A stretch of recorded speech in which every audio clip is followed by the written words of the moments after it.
दोस्तों, पूर्व जन्म के कर्मों से ही हमें इस जन्म में माता पिता, भाई बहन, पति पत्नी, प्रेमिका, मित्र, शत्रु, सगे संबंधी इत्यादि संसार के जितने भी रिश्ते नाते हैं वो सब मिलते हैं। क्योंकि इन सब को हमें या तो कुछ देना होता है या इनसे कुछ लेना होता है। वैसे ही संतान के रूप में हमारा कोई पूर्व जन्म का संबंधी ही आकर जन्म लेता है, जिसे कि शास्त्रों में कई प्रकार से बताया गया है। नंबर 1, ऋणानुबंध। पूर्व जन्म का कोई ऐसा जीव जिससे आपने ऋण लिया हो या उसका किसी भी प्रकार से धन नष्ट किया हो, वो आपके घर में संतान बनकर जन्म लेगा और आपका धन बीमारी या व्यर्थ के कार्यों में तब तक नष्ट करेगा जब तक कि उसका हिसाब पूरा ना हो जाए। नंबर 2, शत्रुपुत्र। पूर्व जन्म का कोई दुश्मन आपसे बदला लेने के लिए आपके घर में संतान बनकर आएगा और बड़ा होने पर माता पिता से मारपीट, झगड़ा या उन्हें सारी जिंदगी किसी भी प्रकार से सताता ही रहेगा। हमेशा कड़वा बोलकर उनकी बेइज्जती करेगा व उन्हें दुखी रखकर खुश होगा। नंबर 3, उदासीन पुत्र। इस प्रकार की संतान ना तो माता पिता की सेवा करती है और ना ही कोई सुख देती है और उनको उनके हाल पर मरने के लिए छोड़ देती है। विवाह होने पर यह माता पिता से अलग हो जाती है। नंबर 4, सेवक पुत्र। पूर्व जन्म में यदि आपने किसी की खूब सेवा की है तो वो अपनी की हुई सेवा का ऋण उतारने के लिए आपकी सेवा करने के लिए पुत्र बनकर आता है। जो बोया है वही तो काटोगे। अपने माँ बाप की सेवा की है तो ही आपकी औलाद बुढ़ापे में आपकी सेवा करेगी, वरना कोई पानी पिलाने वाला भी नहीं पास में आएगा। ये बात सत्य है। नंबर 5, पूर्व जन्म के कर्मों का फल। कर्म फिलॉसफी के मुताबिक जो कुछ भी हम आज अनुभव कर रहे हैं वो हमारे ही भूतकाल में किए हुए किसी कर्म या गलत सोच का नतीजा है। इसीलिए जब हमारे सामने हमारे उस पूर्व कर्म के हिसाब को चुकाने का मौका आता है तो उसे सहर्ष उसका लाभ उठाकर खुद को बोझ मुक्त करना चाहिए। किंतु हम ऐसा नहीं करते हैं। क्यों?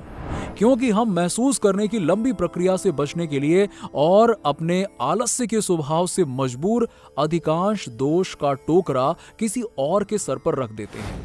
विस्मय तो तब होता है जब व्यक्ति या परिस्थिति के ऊपर दोष देने में नाकामयाबी हासिल होने पर निराश मनुष्य आत्मा सर्वशक्तिमान परमात्मा को दोष देने की हद तक चला जाता है। ऐसा करने में मनुष्यों का तर्क ये होता है कि दुनिया में जो कुछ भी हो रहा है वो सब ईश्वर की मर्जी से हो रहा है, इसीलिए ऐसी हालत भी भगवान की इच्छा का ही नतीजा है।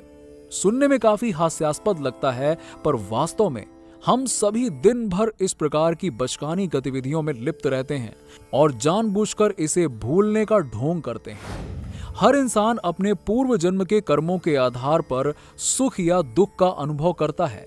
इसीलिए यह कहना अनुचित होगा कि परमात्मा दुनिया में होने वाली हर अच्छी व बुरी घटना के लिए जिम्मेदार है, जबकि सच तो यह है कि हम सभी मनुष्य आत्माएं कर्म के कानून के अंतर्गत अपने अपने कर्म करती हैं और चाहा या अनचाहा फल प्राप्त करते हैं। इस प्रक्रिया में भगवान का कोई हस्तक्षेप नहीं होता। ईश्वर सिर्फ मार्गदर्शक है।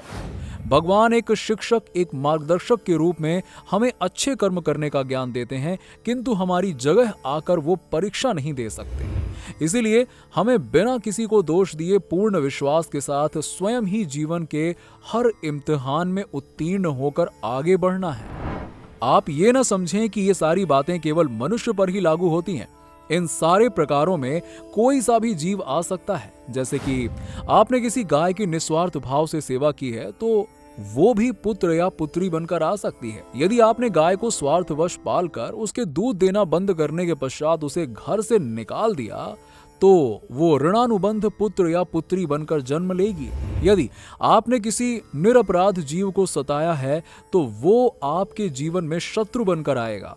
इसीलिए जीवन में कभी किसी का बुरा नहीं करें, क्योंकि प्रकृति का नियम है कि आप जो भी करेंगे उसे वो आपको इस या अगले जन्म में वो 100 गुना करके देगी। यदि आपने किसी को 1 रुपया दिया है तो समझो आपके खाते में 100 रुपए जमा हो गए हैं।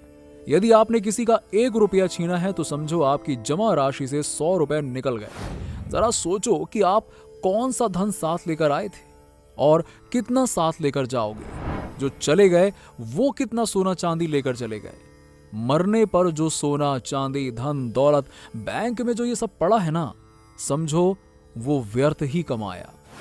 औलाद अगर अच्छी और लायक है तो उसके लिए कुछ भी छोड़कर जाने की जरूरत नहीं है, खुद ही कमा खा लेगा। और अगर बिगड़ी और नालायक औलाद है तो उसके लिए जितना मर्जी धन छोड़कर जाओगे वो चंद दिनों में सब कुछ बर्बाद करके ही चैन लेगा। दोस्तों, आज के वीडियो में बस इतना ही। अगर आपको हमारी वीडियो पसंद आई हो तो इसे लाइक कीजिएगा और अपने दोस्तों और फैमिली के साथ में शेयर करना बिल्कुल ना भूलें। हमारे चैनल को सब्सक्राइब कर लें। मिलते हैं आपसे नेक्स्ट वीडियो में, तब तक के लिए नमस्कार।